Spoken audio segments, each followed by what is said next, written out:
il est trop aisé d'accuser le Rwanda des problèmes de la RDC. Le problème de la RDC date d'avant la naissance de Kagame,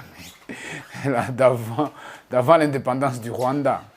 Parce que la RDC a eu son indépendance en 1960. C'était avant l'indépendance du Rwanda qui aura l'indépendance 3 ans plus tard. Et donc, il est trop aisé d'accuser le Rwanda. Et je me demande d'ailleurs pourquoi on n'accuse que le Rwanda. Parce que nous avons la malchance d'être voisins de la RDC, peut-être. Et puis, quand je vois l'interview, enfin, le monologue d'Alain Foka, là, il est en train de faire la campagne électorale de Félix Tshisekedi, le président de la RDC en ce moment, président sortant. Et donc, dans le documentaire, il dit que la faute est au Rwanda et à Kabila, en connivence avec le président et les dirigeants rwandais. Et là, et puis il fait ce qui m'a choqué dans l'interview. J'avais regardé un autre documentaire du même style sur la RDC, toujours accusant Kabila, dans lequel il explique exactement qui détient les mines de la RDC. Dans le documentaire précédent, il dit que 70% des mines ou des minerais de la RDC sont détenus par des boîtes multinationales. Il cite les boîtes en question. Glencore, etc., des Canadiens, des Américains, des Kazakhs, etc.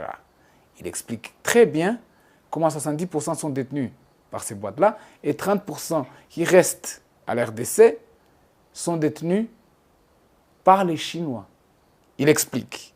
En fait, il fait ce documentaire en se rendant dans une des mines de la RDC, à Kamituga, précisément, au sud Kivu. Le documentaire s'appelle « Comment en finir avec l'esclavage en RDC ». J'invite les gens qui nous écoutent à aller voir le documentaire en question. Et il explique exactement comment les minerais du Congo sont utilisés. Il ne cite pas le Rwanda, parce que ce n'était pas son agenda. Ce jour-là, son agenda, c'était d'accuser Kabila d'avoir distribué les mines du Congo. Dans le documentaire, il fait une interview au chef de la Gécamine, qui est la boîte qui contrôle tous les minerais de la RDC.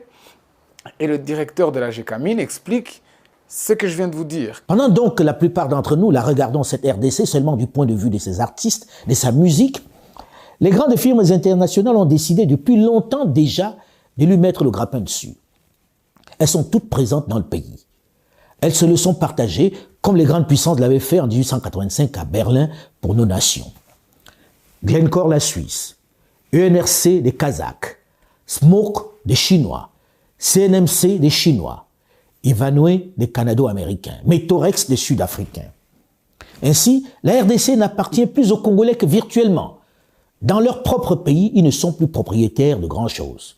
Tenez, voici dans ce camembert la répartition des richesses minières de la RDC. Comme vous le voyez, 70% de ces minerais stratégiques appartiennent directement aux firmes étrangères. C'est elles qui les exploitent et les vendent sur le marché international. C'est elles qui spéculent avec ces réserves sur les marchés financiers. Le Congo est désormais spectateur et n'a plus rien à dire. Ces entreprises, elles ont pris nos gisements, elles sont allées les donner en garantie à des banques étrangères et elles ont emprunté. Au lieu d'amener des capitaux qu'on nous avait promis, c'est des prêts qu'on nous a amenés à des taux qui dépassaient 10% alors que nous savons qu'ils les avaient à 2 ou 3%. Dont les entreprises à qui on a donné les concessions sont allées gager les mines du Congo auprès des banques. Et ont emprunté alors qu'elles devaient amener des capitaux. Elles ont amené plutôt des prêts. Je ne vais pas revenir sur ces pillages des grands groupes internationaux dont j'ai parlé dans une précédente chronique que j'ai intitulée « Comment récupérer nos richesses minières » et qui est encore sur ma chaîne YouTube. Et les 30% restants, à qui appartiennent-ils? Ceux qui théoriquement ont échappé à l'appétit vorace de ces firmes, ce que l'on appelle l'industrie artisanale, qui en bénéficie? Selon le code minier congolais, seuls les Congolais peuvent en bénéficier. Il leur est exclusivement réservé. Là encore, erreur. Là encore, ils sont exclus, tellement exclus, totalement exclus. Mais comment est-ce possible? Et là, on tombe des nues en découvrant l'ampleur des vols, du machiavélisme qui prévaut dans ce secteur, qui a priori ne devait profiter qu'aux nationaux. Sur les 30% restants, ceux de l'artisanat minier, 80% sont tenus par les Chinois, qui ont remplacé les Libanais depuis la chute du président Joseph Kabila, qui ne tiennent plus que 15% les Libanais, contre 5% pour les Indiens. Rien pour les Congolais. Alors, j'étais choqué que 2-3 semaines plus tard, ou un mois plus tard, il fait un autre documentaire. Cette fois-ci, il dit que les minerais du Congo, le Rwanda en profite et que le Rwanda est en train de causer l'insécurité à l'est de la RDC pour exploiter leurs minerais. D'abord, les tensions qu'il y a entre le Rwanda et la RDC sont artificielles, superficielles. Dans le sens que même les Congolais qui accusent le Rwanda n'ont pas de conviction. C'est une façon de se dédouaner de leurs propres faiblesses. Notamment, c'est une façon de faire la politique de l'autruche, de refuser de reconnaître qu'il y a des revendications légitimes des peuples congolais qui sont stigmatisés, ostracisés, discriminés, qui vivent dans des camps de réfugiés depuis plus d'une décennie. Au Rwanda et en Ouganda, on en décompte à peu près 200 000 personnes d'expression Kinyarwanda, mais qui sont en réalité congolais. Au lieu de regarder la vérité en face, de dire on a des citoyens congolais qui vivent dans des camps de réfugiés au Rwanda et en RDC, avec qui on a signé des accords. C'est pour ça que le groupe s'appelle le M23, Mouvement de mars 23 2013. Ça signifie qu'ils ont signé des accords en 2013, il y a 10 ans, avec le gouvernement congolais. Ces accords portaient sur 3 points principaux. Le retour des réfugiés chez eux dans les hauts plateaux du Kivu et dans le nord Kivu, la réintégration du mouvement M23, des membres du mouvement M23 dans l'armée congolaise pour ceux qui ne sont pas poursuivis pour des crimes quelconques, et l'acceptation du mouvement M23 comme un mouvement, cette fois-ci pas paramilitaire, mais un mouvement politique exerçant la politique à Kinshasa et sous toute l'étendue du territoire congolais. Ces accords sont signés par tous les dirigeants de la région, y compris la RDC et les M23. Tout bataillon itatoka na M23. Tout bataillon itatoka kwa government ya Congo. Ya pili, tunasema jeshi ya M23. Our soldiers wote watakuwa mkononi ya bwana Tshisekedi ya rais. Makada yetu politique kada nao wataenda kwa bwana Tshisekedi. Tulikubaliana hiyo. La RDC, le gouvernement n'a jamais mis en œuvre ces accords en question. C'est pour ça que le M23, la ressurgence du M23 aujourd'hui est basée sur ça. Mais au lieu de répondre à ces revendications, ils préfèrent dire... les Congolais font un amalgame entre le mouvement M23 et l'armée rwandaise, ce qui est faux. Le M23, c'est un mouvement congolais. Et dans la vidéo, la même, ils expliquent, il y a même d'autres vidéos, le M23 explique que leur fournisseur principal en armes et munitions sont l'armée congolaise elle-même. Pour deux raisons. Ils peuvent acheter ça sur le marché noir, mais chaque fois qu'ils attaquent un camp ou les positions de l'armée congolaise, ils récupèrent des armes et des munitions. Mais j'ai fait la descente sur le terrain pour vous montrer un commandant qui a tellement capturé des armes de guerre. Les FARDC ont jeté pêle-mêle des armes. Ils vont vous les présenter lui-même. Je serai avec lui. Vous allez voir. Mais tout cela, Alain Foka, il fait fi. Parce qu'il a un agenda clair, c'est celui de battre campagne pour Tshisekedi, dont le mandat premier n'a pas donné les fruits escomptés. Au lieu de se justifier par rapport à cela, ils ont déclaré un état de siège dans le Kivu depuis une année et depuis 13 mois, je crois, qui n'a pas porté ses fruits. Le M23, vous vous rappellerez qu'il a été défait il y a 10 ans. Les militaires se sont retirés en Ouganda, les civils se sont retirés, les politiciens au Rwanda. Ces politiciens-là n'ont pas encore bougé. Le M23 dit qu'ils viennent de l'Ouganda. Le Rwanda dit qu'il vient de l'Ouganda. L'Ouganda lui-même admet que le M23 vient de l'Ouganda. Il n'y a que la RDC qui accuse le Rwanda de les appuyer. Alors, deux choses. La RDC est responsable de ses propres malheurs. Parce que le Rwanda, par exemple, a des revendications claires par rapport à la RDC. Prouvées, avérées. La RDC travaille, l'armée congolaise travaille cette fois-ci en connivence avec le FDLR. Le commandant nous assure qu'hormis les déclarations entendues à la radio, ses chefs ne lui ont donné aucun ordre concernant une éventuelle action militaire contre les FDLR. Et selon un policier affecté dans leur zone, les FDLR et les forces de l'ordre travaillent toujours ensemble. Nous échangeons des informations sur la sécurité tout le temps. Par exemple, hier, il y avait un braquage de voitures dans la région et la police, l'armée et les FDLR, nous avons uni nos forces pour enquêter sur l'incident et trouver les responsables. FDLR est un mouvement des anciens génocidaires défaits au Rwanda, qui ont fui le Rwanda, qui sont allés se réfugier en RDC. Quand ils sont allés se réfugier là-bas, on ne les a pas désarmés. D'ailleurs, le Rwanda, la campagne militaire du Rwanda en RDC à la fin des années 90 était basée sur cela. Le Rwanda demandait à la RDC, à l'époque ça s'appelait le Zaïre, de repousser les camps de réfugiés des génocidaires et des peuples qui sont pris en otage par les mêmes génocidaires. Prenons le cas, parce qu'on doit en parler, le cas de la fameuse entrée de Kabila avec son AFDEL au Congo. Ça a commencé comment? Tout le monde a dit que nous étions agressés par le Rwanda. Or, si vous regardez bien, qu'est-ce qui s'était passé? Après le génocide du Rwanda, les Hutus qui avaient fait leur bêtise là-bas ont fui devant la force au pouvoir de M. Kagame. Ils ont fui, ils sont venus au Congo, ils sont réfugiés au Congo. Maintenant, au Congo, ils devaient respecter la règle internationale qui dit que quand des voisins armés transversent la frontière pour venir dans votre pays, la première chose, vous devez les désarmer. Nous, on ne les a pas désarmés avec Mobutu, on n'a pas désarmé les FDR, FDR, tout ça. On nous a laissés. Deuxième chose, vous devez les placer à au moins 150 km de la frontière commune. Or, nous, on les a laissés à quelques mètres de la frontière. Ces gens-là, partant du Congo, ils agressaient leur pays d'origine. Et quand ce pays prend des dispositions pour se défendre contre ces gens-là, vous allez dire qu'ils ont agressé le Congo. Il faut d'abord respecter la règle de ne pas héberger des hommes armés venant du pays voisin. Mais il se trouve que dans les camps de Mugunga et autres, en RDC, qui étaient proches, en violation du droit international, qui étaient proches de la frontière du Rwanda, étaient transformés en camps d'entraînement militaire, de réarmement, etc., de ravitaillement militaire. Si bien que ces gens-là quittaient les camps de réfugiés pour attaquer encore le Rwanda.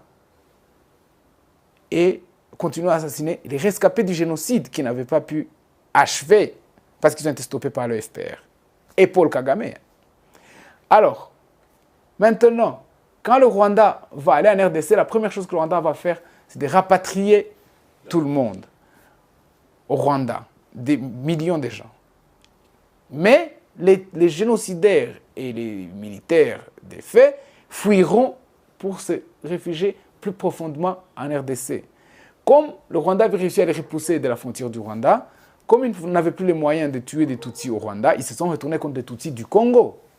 C'est comme ça que le M23 et les mouvements précédents sont nés, pour se protéger contre des gens qui tuent leur population, leur communauté, impunément. Parce que le gouvernement congolais, en connivence. À partir de 1997, les Indraham sont venus dans notre milieu. Et puis, il vient au village, il tue les gens, hein, et avec des machettes. Puis chaque fois, on demande les secours au territoire, rien. Pas de réponse, pas de quoi. Le Rwanda, quand il va arriver à Kinshasa, pourtant, Laurent Désiré Kabila au pouvoir, Laurent Désiré Kabila, du jour au lendemain, décidera de demander aux Rwandais de partir.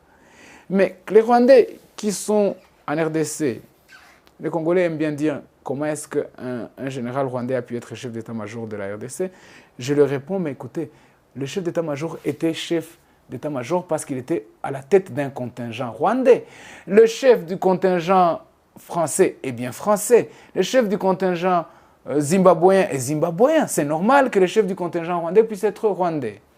Maintenant, du jour au lendemain, Laurent Désiré Kabila demande aux Rwandais de partir. Mais qui assure la sécurité alors? Comme les Rwandais partent, Kabila va faire appel aux FDLR, aux génocidaires. C'est eux qui vont être son armée. Mais leur mission n'est pas d'être l'armée du Congo. Leur mission, c'est de tuer des Tutsis. C'est une mission avérée, avouée.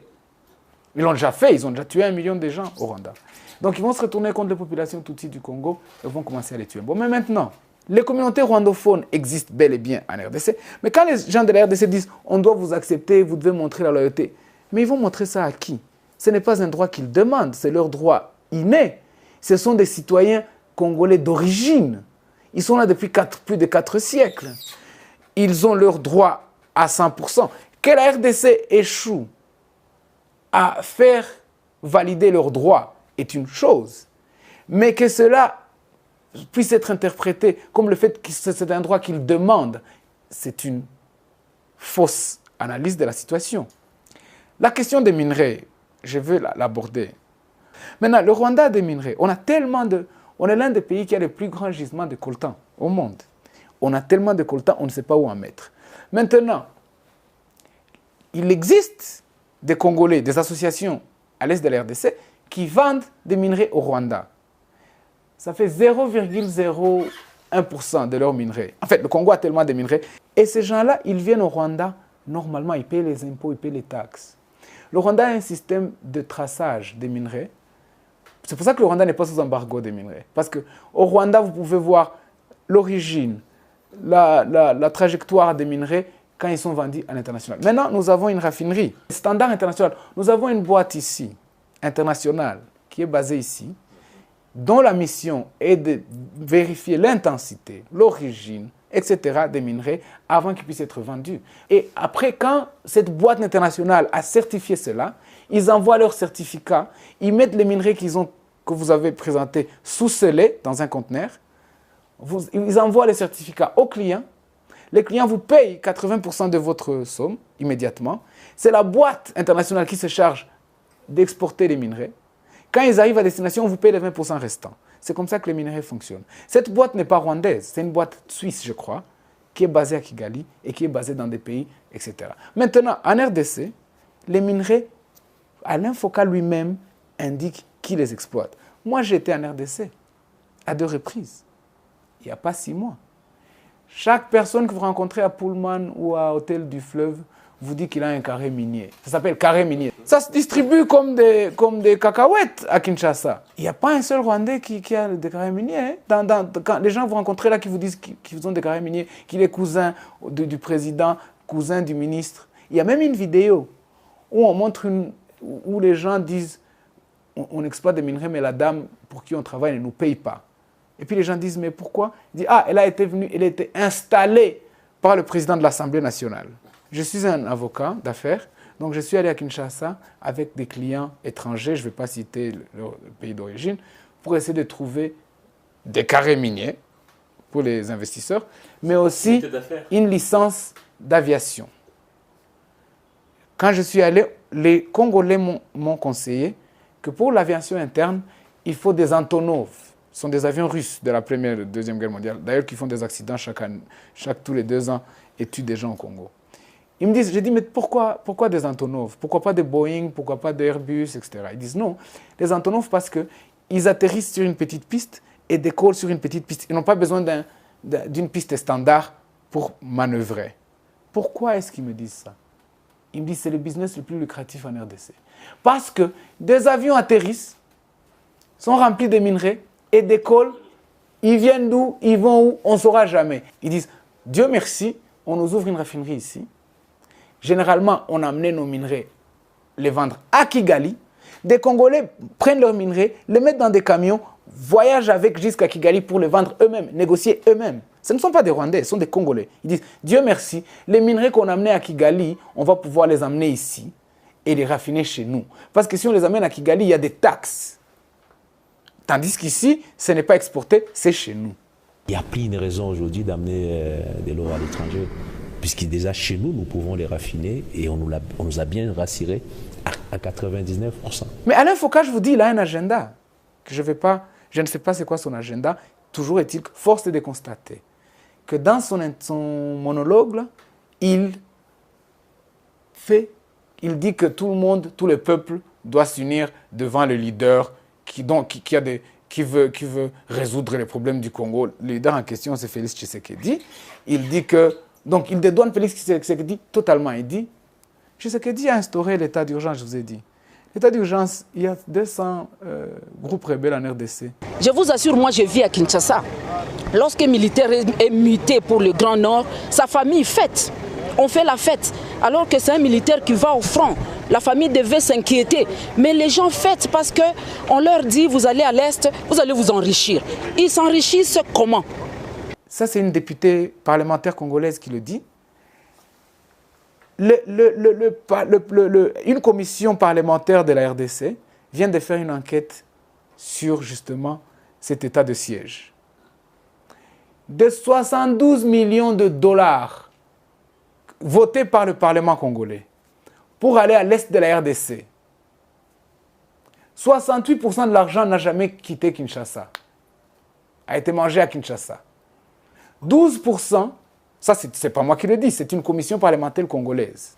12% de cet argent a payé des dépenses précédentes de l'armée. 20% a disparu. Ça, c'est des Congolais qui le disent. Tout l'argent, aujourd'hui, avant c'était des politiciens congolais qui s'enrichissaient. Aujourd'hui, ce sont des généraux congolais qui s'enrichissent. Tout l'argent qui a été voté pour amener au Kivu n'a jamais quitté Kinshasa. Probablement est allé acheter des villas aussi en Europe, comme les Congolais aiment bien le faire. Ça signifie que l'armée manque de matériel, et ils le disent.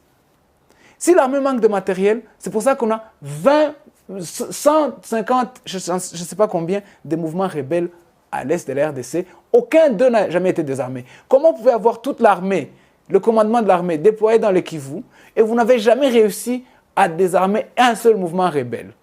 C'est un bilan catastrophique. C'est pour cela qu'au lieu de regarder la vérité en face, comme ils ne savent jamais le faire, ils accusent le Rwanda. Généralement, avant, ils accusaient l'ONU, les Américains. Et d'ailleurs, quand ils accusent Kagame, ils disent « Oh, Kagame est en train de préserver les intérêts des grands de ce monde pour exploiter le Congo. » Mais les gens de Kinshasa qui distribuaient les carrés miniers, là, vrais ou factices d'ailleurs, il y a des escroqueries dans tout ça. Est-ce que c'était Kagame, ces gens-là? Est-ce qu'ils travaillent pour Kagame? Moi, je te dis, moi, je suis allé avec un investisseur. J'arrive à Kinshasa, je trouve un investisseur. Il a déjà dépensé 200 000 dollars. Là-bas, là, aux hôtels. Avec qui? Non, ce type connaît le grand frère du président. Oh, celui-là, c'est le cousin de je ne sais pas qui. Je dis que vous avez vu quoi? On n'a rien eu. Vous comprenez? Ces gens-là, je les ai dit, venez au Rwanda, on va vous aider à travailler en RDC. Ils sont venus, on les a aidés finalement à rencontrer les gens avec un appel simple. Les vrais responsables. Il y a eu des escrocs, quelqu'un qui fait du thé à la présidence dit qu'il est conseiller, quelqu'un qui fait du café dit qu'il est cousin, etc. Ça, c'est Kagame aussi. Ça fait Mobutu avec 4 milliards de dollars en Suisse, que les Congolais ne vont jamais voir, n'ont jamais vu. C'était Kagame, ça. L'argent que les gens mangent, etc. Les sapeurs là, qui se baladent avec des histoires de montres à 200 000 dollars, c'est Kagame aussi. Le problème du Congo, c'est que les gens à Kinshasa ne produit rien, Kinshasa n'a pas de minerais, les gens à Kinshasa vivent des ressources d'ailleurs, et le problème de là-bas, ils s'en foutent. Vous savez, si vous êtes un mouvement rebelle en RDC, vous attaquez les civils comme ADF Nalou le fait, comme Mai Mai, etc. le font, il n'y a aucun problème. Personne ne va vous inquiéter. D'ailleurs, vous allez travailler en connivence avec l'armée congolaise. Tandis que si vous êtes un mouvement avec des revendications politiques, comme le fait l'M23, et que vous prenez des territoires, vous devenez un problème politique, parce que vous exposez et la faiblesse de la MONUSCO, et la faiblesse de la force d'intervention, et la faiblesse du gouvernement congolais, et la faiblesse de l'armée congolaise. C'est pour ça que le M23 cause un tollé à Kinshasa. Le mouvement le plus pacifique en RDC, le mouvement le plus violent, c'est ADF Nalou. Deuxième groupe le plus violent envers les civils, c'est l'armée congolaise. Troisième groupe, c'est les PARECO, etc. Le M23 est le mouvement le plus pacifique existant en RDC. Et pourtant, tous les efforts sont déployés contre le M23. Pourquoi? Parce que le M23 occupe des territoires, ce qui pose un problème politique, un problème géopolitique Tandis qu'un problème d'image du président et du gouvernement et de l'ONU, etc. Et pourtant, ce sont des Congolais avec des revendications claires. Qu'est-ce qu'ils veulent? Ils veulent que leur peuple retourne. Maintenant, les Congolais disent qu'il faut qu'ils se retirent. Quand ils disent que l'M23 doit se retirer, ils vont se retirer pour aller où? C'est des citoyens congolais. Chez eux, c'est à Massissi, c'est à Rutshuru, c'est à Bibwe, c'est à Mulenge, Minembwe et Uvira. Si on leur dit de se retirer, ils vont se retirer dans le pays de qui? Ce ne sont pas des Rwandais, ce ne sont pas des Ougandais. Ils ont envie d'aller chez eux. On a vu à la télévision, aux médias sociaux, des Congolais en train de faire la chasse à l'homme. Ce qu'Alain Foka fait est très dangereux. Ils étaient en train de faire la chasse aux Tutsis. Ils ont tué des Tutsis. Ils en ont brûlé vifs. Ils en ont même mangé. Là, les vidéos sont là. Les dirigeants congolais, quand ils ont réagi à ça, ayant vu que c'était un embarras international, tout le monde était en train de le voir, qu'est-ce qu'ils ont dit? Ne faites pas le lit de l'ennemi.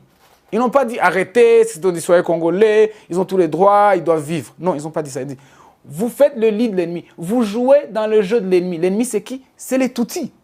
Si vous les tuez et que vous publiez ça sur Internet, vous faites l'apologie de l'ennemi Tutsi. Le Tutsi est devenu ennemi en RDC. We are very worried about the rise in hate speech and the calls for violence that we can see targeting certain communities in North Kivu. Je suis très inconfortable avec le mot vendre le génocide.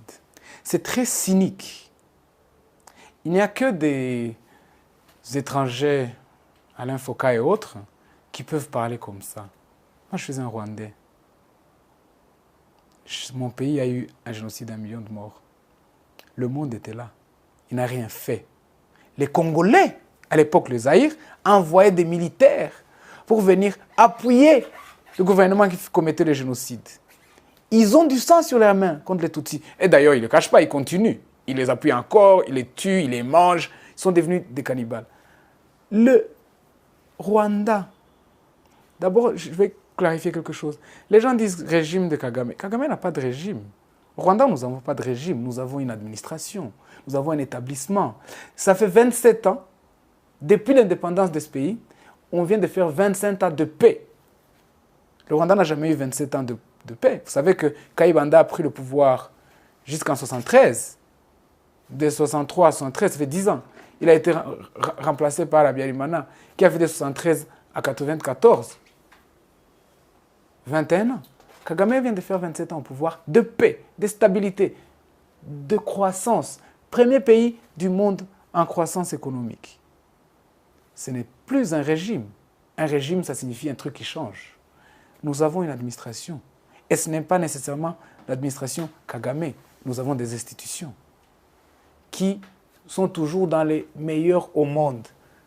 L'un des pays les moins corrompus au monde, le pays le plus sécurisé au monde, le pays le plus efficace et efficient en Afrique et parmi les meilleurs, les plus efficients au monde. Ça, c'est des chiffres de la Banque mondiale, de l'FMI, de la World Economic Forum, qui disent, vous ne pouvez pas parler de régime en ces situations-là. Vous parlez d'une administration, d'un établissement, parce qu'il est en place, il est établi. Les gens vont à l'école, l'éducation est gratuite. Universal, 12 ans d'éducation gratuite pour tout le monde. La santé est gratuite pour tout le monde, universelle. Nous avons des assurances maladie. Les gens, les pauvres, on construit des maisons pour les pauvres, gratuites. On donne une vache à chaque famille pauvre au Rwanda, gratuitement. Une vache femelle, ça signifie pour qu'elle puisse se reproduire. Les chiffres de pauvreté diminuent chaque année. Bon, le nombre de pauvres au Rwanda maintenant arrive à moins de 30%, 25%, 26%. L'ONU dit que le Rwanda a accompli l'index de développement humain le plus rapide au monde. C'est les Nations Unies. Alain Foka, s'il a des problèmes avec ça, qu'il aille s'expliquer avec Washington DC. Ce n'est pas Gatete. Avec New York, c'est là que les Nations Unies siègent. Ou Genève, qu'il aille discuter avec eux. Ce ne sont pas des chiffres de Gatete. Et puis moi, j'y crois à ces chiffres parce que je le vois. J'habite à Kigali. On vient d'accueillir le forum de l'anglophonie, le Chogom. Mais c'est la ville, l'une des plus belles. Moi, j'ai vécu dans plusieurs villes. Hein. Et puis, je me suis déjà rendu aussi dans les villes du Congo. Kigali est l'une des plus belles villes du monde, my friend. Ouais, mais Alain raconte des histoires aux enfants et aux gens mal renseignés. Ce n'était pas un travail de journaliste, ça. C'était un travail de propagandiste. C'est pour ça que je vous parle des rapports, de la Banque mondiale, des recherches. Je ne vous parle pas des paroles en l'air. Moi, je vous parle quand on dit que le Rwanda fait ce qu'on appelle le Easy of Doing Business Index. Ça signifie qu'il doit être transparent avec ses comptes. D'où vient l'argent de l'économie du Rwanda? Le Rwanda a un budget, un produit intérieur brut, national brut de à peu près un peu plus de 10 milliards de dollars. Il a un budget d'à peu près 3 milliards de dollars. D'où vient cet argent, les 3 milliards de dollars du budget? Alain Foka et d'autres populistes congolais disent simplement 50% vient de l'aide parce que le Rwanda vend le génocide et 50% vient des ressources du Congo. Donc bref, nous on passe la vie à dormir et à créer des problèmes au Congo et tout l'argent nous vient d'ailleurs. Nous, on ne fait rien. Il n'y a pas de productivité au Rwanda, personne ne travaille. C'est bête, c'est cynique. Voilà d'où vient l'économie du Rwanda. 30% vient du tourisme et des services qui vont avec. Chogum, MICE, ça s'appelle MICE. Meetings, Incentives, Conferences and Entertainment. MICE. Le Rwanda met de l'argent dans des clubs de football international pour attirer des gens au Rwanda, des touristes. 30% de l'argent vient de ces investissements où nous avons, et d'ailleurs on a vu un rebond d'à peu près 400% du jour au lendemain après qu'on ait mis l'argent sur les varaises des joueurs d'Arsenal. Cet argent-là vient des visites des gorilles. Vous savez, les gorilles des montagnes, ils sont aussi au Congo. Les gorilles des montagnes eux-mêmes ont compris que quand ils vont au Congo, on les chasse, on les mange, qu'ils viennent au Rwanda, de la partie rwandaise. Parce que là, ils sont bien traités.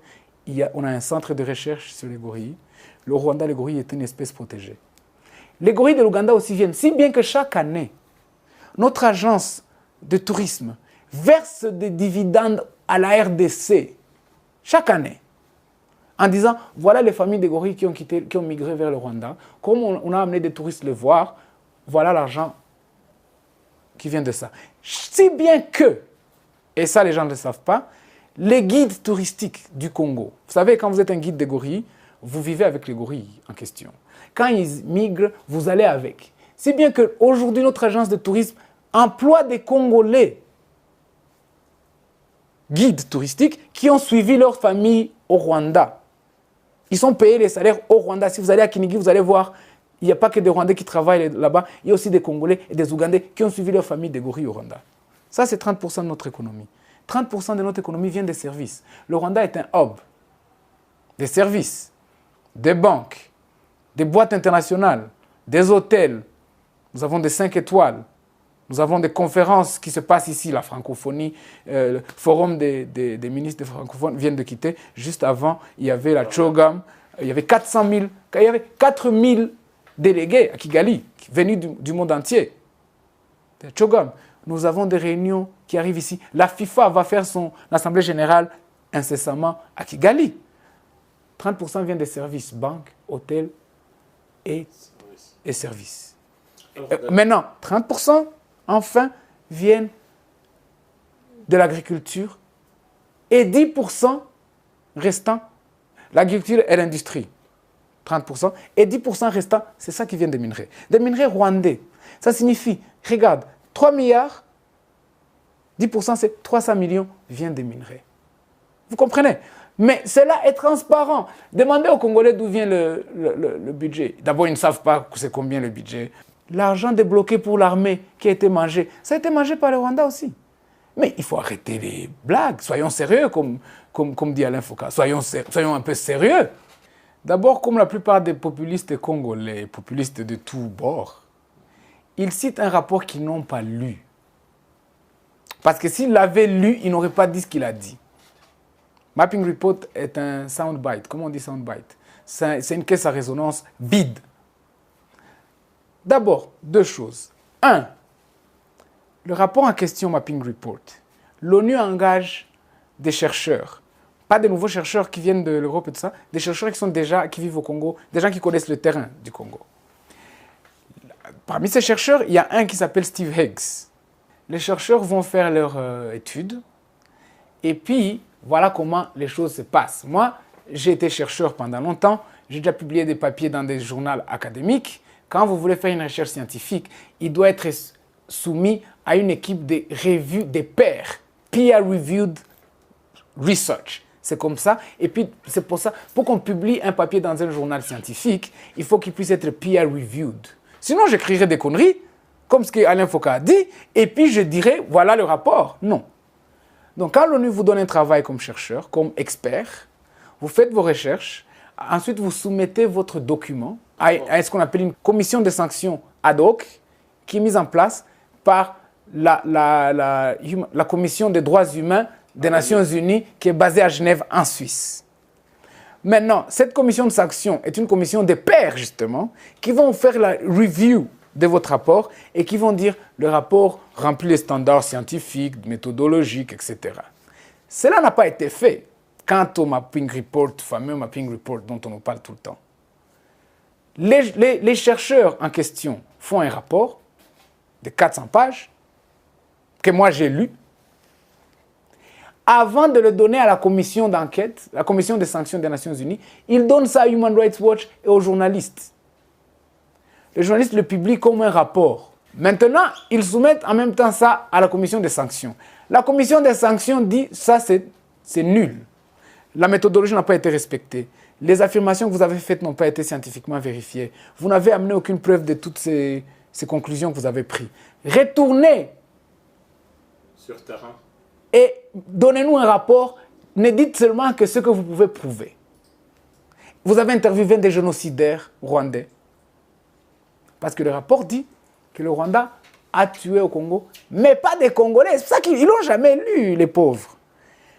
Le mapping report, même celui qui a été leaké aux médias, dit que le Rwanda aurait massacré des Rwandais au Congo. Les Congolais disent 13 millions de Congolais. Bon, ok. Maintenant, ils vont faire le rapport. Ils ramènent un autre rapport qui n'a rien à voir avec la version fake qu'ils ont donnée aux médias et au Alain Foka et consorts. Cette version, la vraie, elle est encore aujourd'hui sur le site de la Commission des droits humains des Nations Unies. Allez-y, téléchargez et lisez, s'il vous plaît. Mais le rapport ne cite pas que le Rwanda, l'Ouganda, l'Angola, tous les pays, le Zimbabwe, tous les pays qui ont participé dans la guerre, ce qu'on a appelé la Deuxième Guerre mondiale du Congo. Maintenant, en plus du rapport qui a été fait, qui a été donné aux médias pour l'utiliser alors qu'il n'était pas validé, le vrai rapport validé, on n'en parle jamais. Ensuite, on découvrira des écrits précédents, des écrits antérieurs de certains de ces chercheurs-là, dont un qui s'appelle Steve Higgs.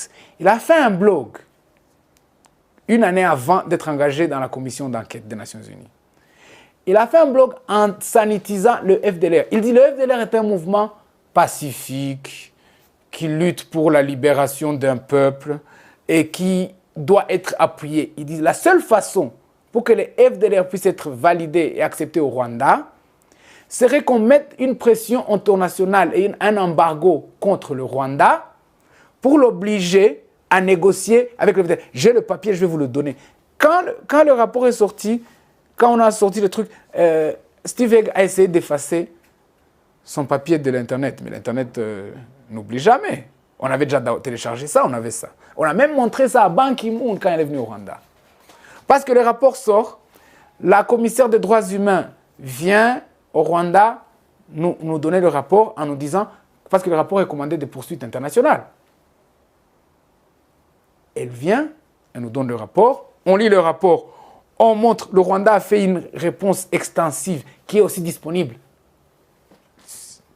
On soumet nos réponses, parce que tout le monde a un droit de réponse dans ce monde, quand vous êtes accusé de quelque chose.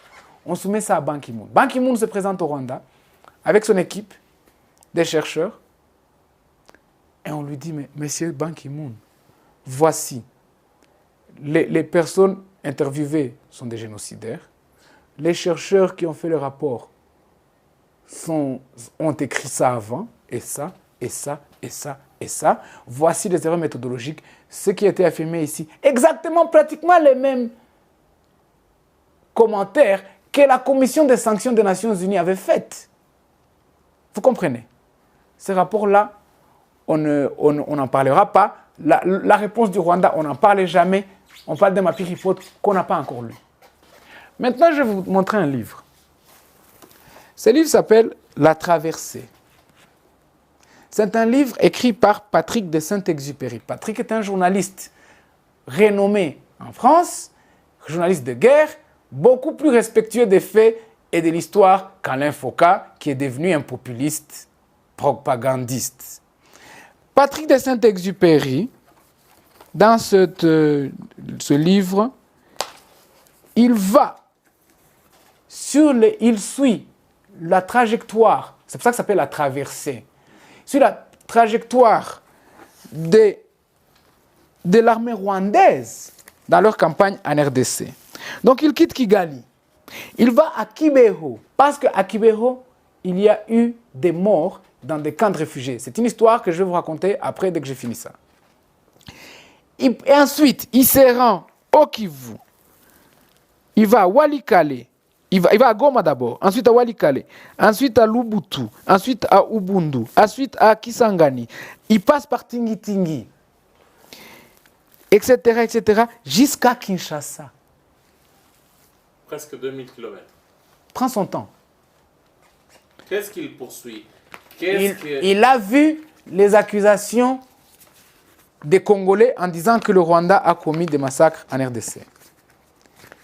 Il lit le rapport, le vrai mapping report, et regarde les commentaires des Congolais n'ont rien à voir avec le vrai rapport. Il lit les réponses du Rwanda, les commentaires des Nations Unies, et dit, mais je vais m'y rendre personnellement et en avoir le cœur net.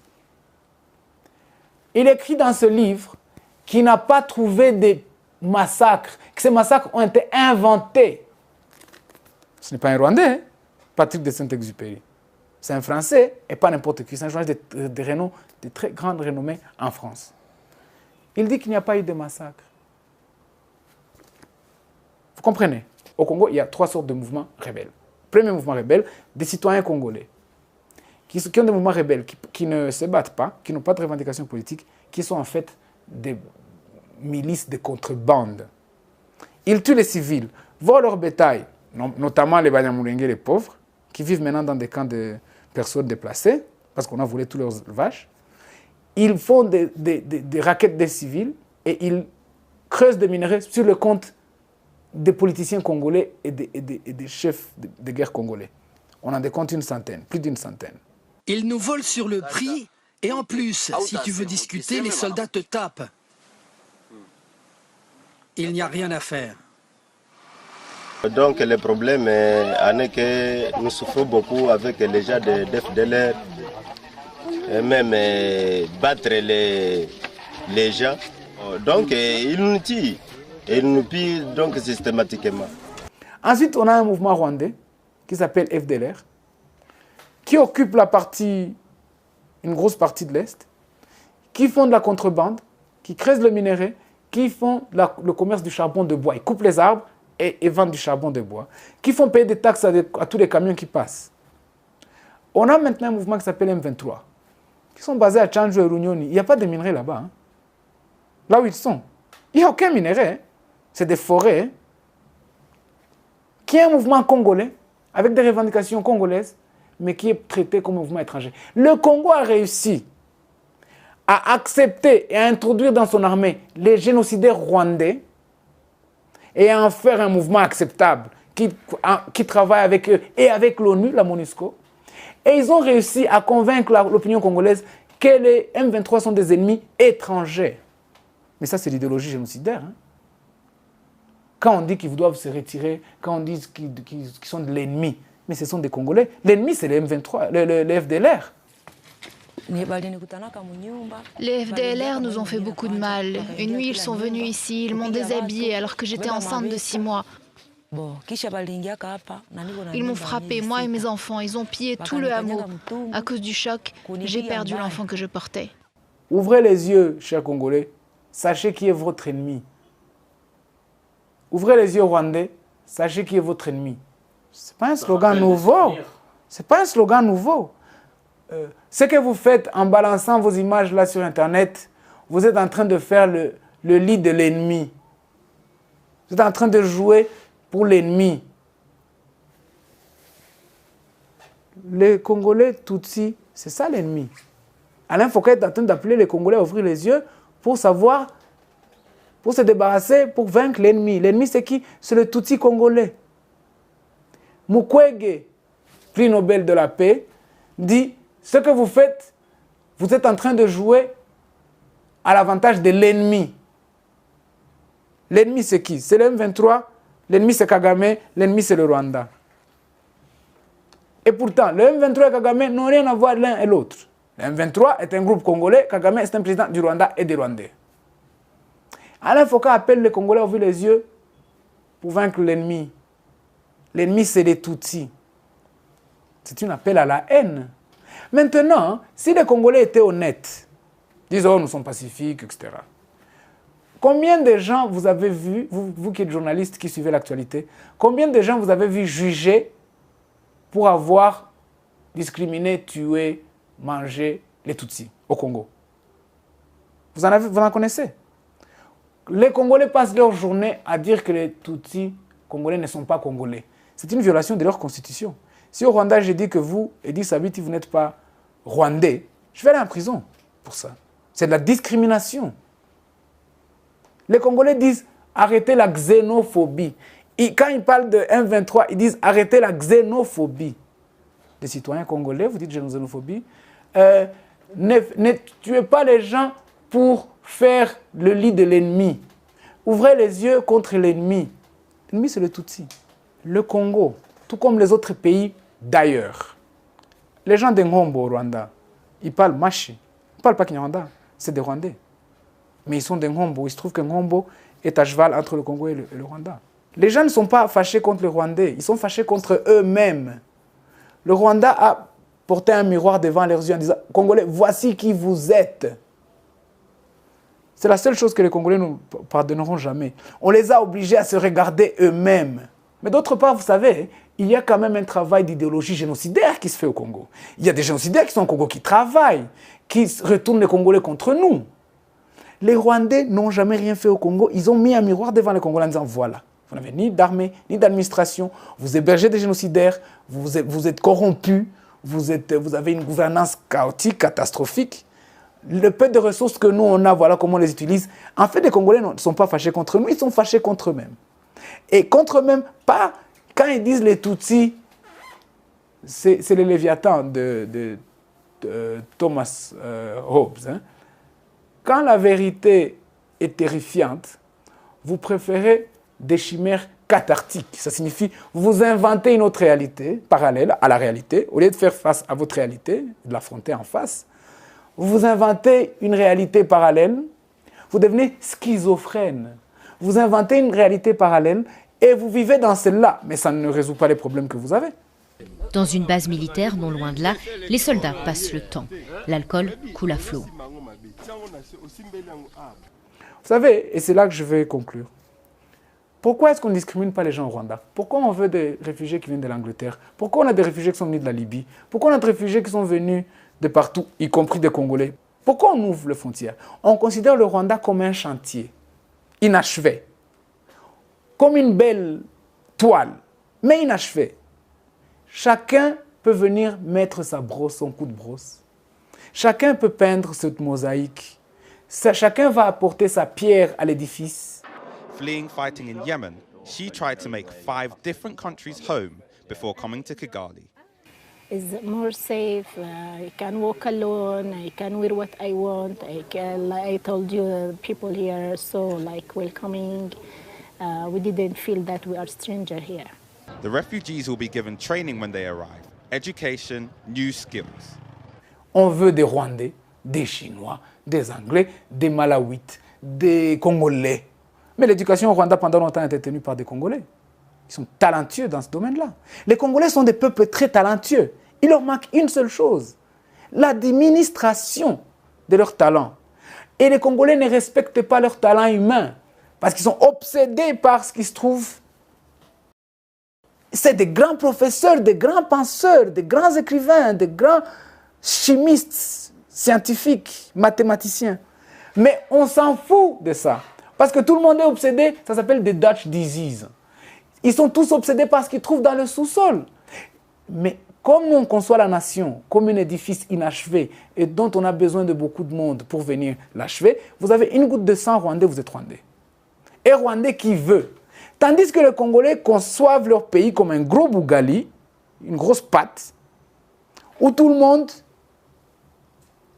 doit se servir. C'est pour ça qu'ils écartent le nombre de gens mangeurs à cette bougali, parce que si vous concevez votre pays comme un éléphant, un gros gâteau où il faut se servir, vous devez éliminer le nombre de gens qui vont s'asseoir autour de la table pour avoir la plus grosse part. Toujours la plus grosse. Et ils ne se rassasient jamais. Toujours plus. Mobutu avait 4 milliards de dollars et continuent à voler encore. Alors, c'est pour ça qu'ils veulent discriminer les Banyamulenge. C'est pour ça que si vous avez une mère ou un père, maintenant ils ont des campagnes de pères et de mères congolais. Et c'est de la folie cette histoire. C'est pour ça que les rwandophones ne sont pas de Congolais. C'est pour ça que vous avez vous avez un arrière-grand-père qui était belge, Katumbi. Non, il n'est pas congolais suffisamment. Ils conçoivent leur pays comme un gros gâteau. Ils n'ont aucune intention d'y apporter quoi que ce soit.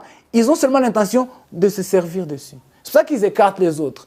Donc la conception de la nation rwandaise et la conception de la nation congolaise n'ont rien à voir l'un l'autre. L'un est un édifice, un chantier qui ne s'achève jamais. On a toujours besoin d'autres gens. On a besoin des Congolais. On a besoin des Ougandais, on a besoin des Rwandais. Vous avez une goutte de sang rwandais, vous êtes Rwandais. Alain Foka, s'il veut être Rwandais, on va l'accepter. Évidemment, il faut qu'il arrête ses conneries, mais on va l'accepter. Vous comprenez? Donc, cette conception du Rwanda, c'est ce qui fait que le peu qu'on a, on l'utilise de manière parcimonieuse. Vous comprenez? Alors, s'il vous plaît, ce que je vous demande, je ne suis pas venu ici pour faire un ping-pong avec Alain Foka. Nous, en Afrique, on respecte nos grands frères. Ceci dit, ce qu'il a fait, ce qui est bien, il a noyé son propre bébé. On ne peut pas tenir une émission sur YouTube, dire quelque chose une semaine et dire son contraire la semaine d'après. Ce n'est pas sérieux, cette histoire. Donc, je vais conclure en vous disant que ce qui me préoccupe le plus, ce sont les problèmes du Rwanda, qui sont posés par le Congo. Le Congo a bombardé le territoire rwandais à 3 reprises, à Kinigi et à Rubavu. Vous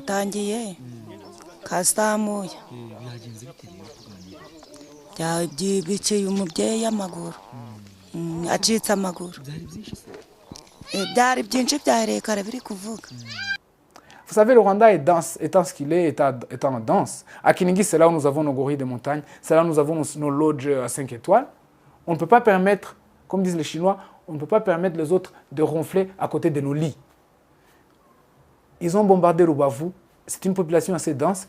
Par malchance, ils risquaient de bombarder même des Congolais, parce que les Congolais, il y a un article très amusant qui a été publié par la Libre Belgique qui dit « Les gomatraciens font comme Dieu.